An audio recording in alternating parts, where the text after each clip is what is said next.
Hello students, so let's start an interesting exercise on reproduction in plants और इससे आपको पता चलेगा आपको कितनी conceptual understanding मिली थी हमारे last session में.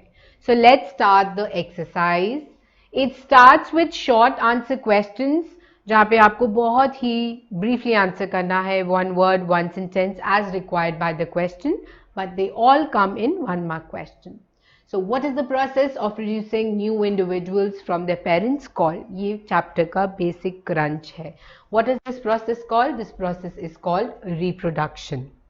Yes, where new individuals are formed from the parents. What are the types of reproduction exhibited by the plants? So कौन सी types of reproduction हमने पढ़ी थी? 2 types, asexual reproduction and sexual reproduction. So there is nothing new in this. Name 3 common forms of asexual reproduction. अब हम branching पे पढ़ रहे हैं. कौन सी टाइप्स ऑफ asexual reproduction हमने पढ़ी थी? Budding, fragmentation, spore formation. क्योंकि ये 1 मार्क क्वेश्चन है, हम सिर्फ नेम्स लिख रहे हैं, लेकिन कई बार 3 मार्क्स में ये प्रोसेसेस एक्सप्लेन करनी भी आपको आ सकती हैं. How many parents are required in asexual reproduction? Very simple, क्योंकि asexual reproduction है, दोनों पेरेंट्स का होना जरूरी नहीं होता. So we require only 1 parent in the process of asexual reproduction. Question number 5. What are the male gametes in plants called?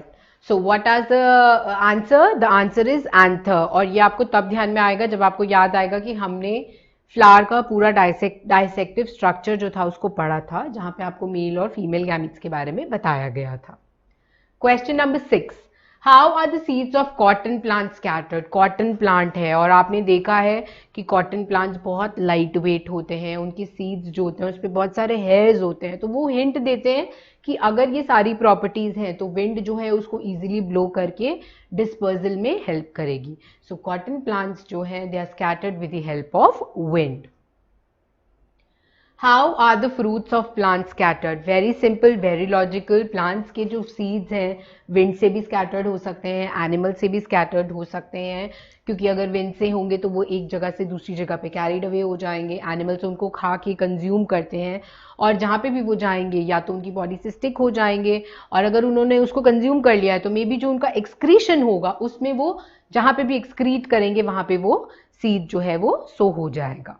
So this way जो fruits होते हैं प्लांट्स के वो विंड और एनिमल्स के थ्रू स्कैटर्ड हो जाते हैं. Next question is name the following. ये भी 1 मार्क क्वेश्चंस की कैटेगरी है, but it will help you to revise everything. So we start with fusion of male and female gametes. So what is this process called? The process is called fertilisation, where the fusion of male and female gametes take place. Next, we are talking about asexual reproductive body having hard protective outer covering. So what do you call that? कब होता है ये hard protecting? That is the formation of a spore. Spore formation में आपने पढ़ा था कि there is a hard protective covering जो फूटती है, explode होती है, जिसमें से spores बाहर निकलते हैं और spore formation को help करते हैं. Question number 10. Name the sac-like structure in which spores are produced asexually. So जब हमने spores के explode होने की बात करी थी उससे पहले हमें ये पता होना चाहिए a sac-like structure is made if you remember the diagram जहाँ पे actually spores generate होती हैं, and that sac-like structure is called sporangium जिसके बीच में बहुत सारे spores होते हैं, and जब ये sporangium explode होता है तब spores अलग अलग जगह पे गिरते हैं and reproduction takes place. Formation of new plants from adult plant body. So what is this process called? We have already done this. This is called fragmentation.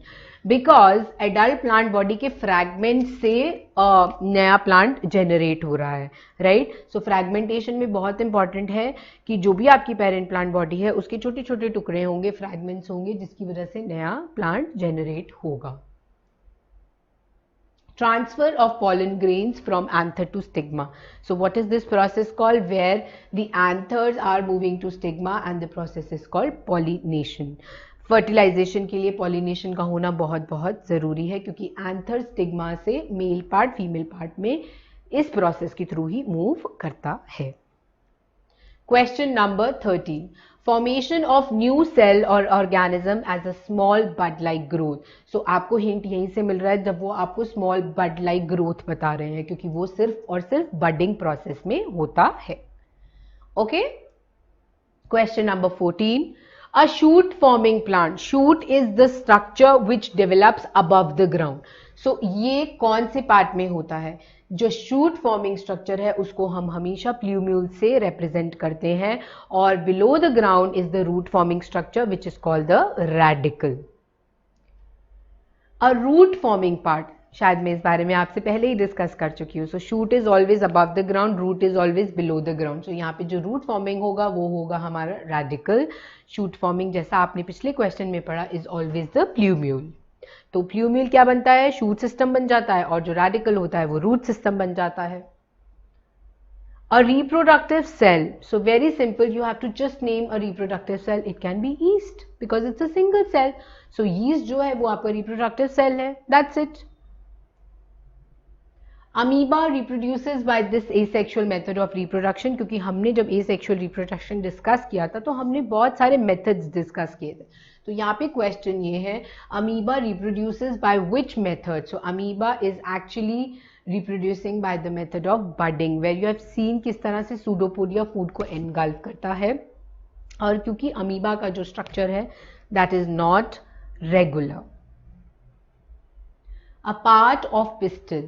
So first you should know the structure of flower, जहाँ से आपको पता चलेगा pistil क्या है, and then you will name this part of the pistil and that is called ovary. क्योंकि pistil जो है वो हमारा female reproductive part है, and female reproductive part can be ovary, can be style, and that can also be ovules. An agent of seed dispersal. इसमें जरूरी नहीं एक आंसर करेक्ट हो, बहुत आंसर्स करेक्ट हो सकते हैं बिकॉज उन्होंने आपसे सिर्फ एक ही पूछा है. It's wind, it can be water, it can be animals, it can be explosion. So they have just ask you, and it can be birds and insects also. So अगर आप इसमें से कोई भी आंसर लिखोगे आपका आंसर करेक्ट होगा. Now coming to question number 20. Flowers are generally colorful and fragrant. Why? So बहुत pollination के step में हमने पढ़ा था flowers colorful क्यों होते हैं, flowers fragrant क्यों होते हैं, खुशबूदार, हमेशा attractive होते हैं. in short terms ऐसा क्यों होता है? क्योंकि pollination का process जो होता है वो यही होता है कि आपको एंथर्स को स्टिग्मा तक पहुंचाना है, और उसके लिए दे नीड सम एजेंट जो बर्ड्स की फॉर्म में होता है, हनी बीज की फॉर्म में होता है. So to attract insects, birds and animals, they help in the process of pollination. क्योंकि it is only through these insect, birds and animals जो उस फ्लावर पे उसके कलर्स, फ्रेग्रेंस और इन क्वालिटीज की वजह से जाके बैठेंगे, and as a result they will stick the anthers and leave it to the stigma for the process of pollination. Okay, now let's move to question number 21. What changes occur in a flower after fertilization? So you know in the process of pollination पहले होती है anther का stigma पे move करना, फिर fusion of male and female gametes होता है जो हमारा फर्टिलाइजेशन है. तो क्वेश्चन ये है, फर्टिलाइजेशन होने के बाद प्लांट में कौन कौन से चेंजेस आते हैं. जो सीड्स होते हैं दे produced ovary changes into the fruit and the ovules changes into the seeds. This question comes in the paper many times. आपको पता होना चाहिए कि इस दौरान जो ओवरी है वो फ्रूट्स में चेंज हो जाती है और जो ओव्यूल्स हैं वो सीड्स बन जाते हैं. Okay, now give reasoning. So the wind pollinated flowers produce small and light pollens. बहुत लॉजिकल है, आपको बता दिया है wind pollinated भी हैं, आपको ये भी बता दिया है छोटे भी हैं, लाइट भी हैं, तभी तो हवा उन्हें कैरी करेगी. अगर वो हैवी होंगे, उनके पास एडवांटेजेस नहीं होंगी विंग्स की, हेयर्स की, तो विंड से पॉलिनेशन हो ही नहीं पाएगा. सो इसीलिए विंड पॉलिनेटेड फ्लावर्स जो होते हैं दे हमेशा स्मॉल होते हैं, लाइट वेट होते हैं, ताकि वो इजीली हवा के थ्रू कैरी हो सके. Next, question number 23 is fill in the blanks. A flower may have either male or female reproductive parts, and such a flower is called a unisexual flower. Because question में लिखा हुआ है either male or female, तो इसका मतलब any one parent it should have, and any one parent का case unisexual flowers में होता है. Fill in the blanks. Dashed in is an example of asexual reproduction. Again, here you can have many answers because it is asking you about one example. So if I say tuber of a potato, that can be asexual reproduction, but you can have lots and lots of examples here. So जो asexual reproduction के होंगे, so if you write anything, that will be fine. The growth and multiplication are done by rapidly breaking down into two or more fragments. This is called dash. So here the answer is about fragments. So the process is called fragmentation. This is one of the methods of asexual reproduction जहाँ पे new individual fragments से form होता है. So आपको hint question में ही मिल गया and the process is called fragmentation. Explain what you understand by sexual reproduction. हमने सारे examples पढ़ लिए, सारे methods पढ़ लिए, अब हम long answer में आ रहे हैं, तो इसका मतलब हमें उसी चीज को detail में explain करना है. So sexual reproduction is a method where male and female gametes fuse to form a new individual. In plants, stamens and pistils are male and female reproductive organs which bear the anther and the ovary respectively. क्योंकि anther is the male part, ovary is the female part. So basic important sexual reproduction की होती है male और female gametes का fuse होना. And plants में हमने अलग categories पढ़ी हैं, the male part which is the anther and the female part which is the ovary, जहाँ पे actually fertilization होती है. So sexual reproduction के लिए दोनों parents का होना बहुत important है. अगर ये question ज़्यादा marks का आता है तो आप एक example दे के flower का structure बना के उसको अच्छे से explain भी कर सकते हैं. Match the following. Again, I have given you many hints in column A: bud, eyes, fragmentation, wings and spores. Column B has their examples: maple, spirogyra, yeast, bread mold and potato. अब यहाँ पे आपको बहुत quickly identify करना है कि कौन से part में कौन सा method use होता है. So if I'm talking about bud, where does budding take place? Budding takes place in yeast. Eyes कहाँ होती हैं? Potatoes में, हम सबको मालूम है. फ्रैगमेंटेशन किस में होती है? स्पायरोगायरा में, जहाँ पे वो काई एग्जाम्पल होता है ना. Spirogyra is what? Algae, green algae. Wings किस में होते हैं? मैपल में. मैपल सीड्स होते हैं जो विंग्स, जिनमें विंग्स होते हैं जो एयर से बहुत इजीली डिस्पर्स हो जाते हैं. And then you have spores, and spores are found in bread mould. It's a fungi. Spore formation की हेल्प से ब्रेड मोल्ड जो है उसमें फंजाई आ जाता है and it reproduces by the method of spore formation. So I think if you know the methods, examples, आप बहुत easily column A और column B को match कर सकते हैं.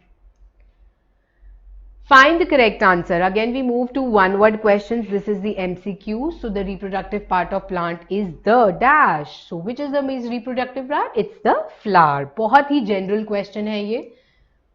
The process of fusion of male and female gamete is called, by far answer बहुत clear होना चाहिए, the process is called fertilization. Mature ovary forms the dash. और ये भी अभी हम डिस्कस कर चुके हैं क्योंकि जो हमारी ओवरी है वो हमेशा फ्रूट में चेंज होती है और ओव्यूल्स जो हैं वो हमेशा सीड्स में चेंज होते हैं. सो ये क्लैरिटी आपको रहनी चाहिए. It is very important. A spore producing organism is out of them. अभी हमने एक एग्जाम्पल किया था उसका. Which is the spore? It's always taken in a bread mould. हम बार बार ब्रेड मोल्ड का नाम इसलिए लेते हैं क्योंकि आप सब वो डेली, प्रैक्टिकली डेली बेसिस पे उसको देखते हैं. Then bryophyllum can reproduce by its dash. तो आपको बहुत सारे पार्ट्स ऑफ द प्लांट दिए हुए हैं और आपको ये बताना है कि ब्रायोफिलम कैसे रिप्रोड्यूस करता है. And the correct answer is leaves. Bryophyllum propagation जो होती है वो लीव्स के थ्रू होती है. अगर आपको याद होगा हमने एक डायग्राम किया था जिसमें लीव्स बने हुए थे और लीव्स की एक्सिल्स में बड्स ग्रो करना शुरू कर देते हैं. और जब ऐसा होता है, अगर हम उस सिचुएशन में उसको सॉइल में ग्रो करना शुरू करेंगे, कुछ टाइम के बाद आप देखेंगे वहां से ही बिना सीड्स के एक नया ब्रायोफिलम प्लांट ग्रो कर गया है. सो आई होप आज की एक्सरसाइज इंटरेस्टिंग थी, रिवाइविंग थी और आपकी एग्जाम प्रिपरेशन के लिए बहुत हेल्पफुल थी. So all the best, do well, study well.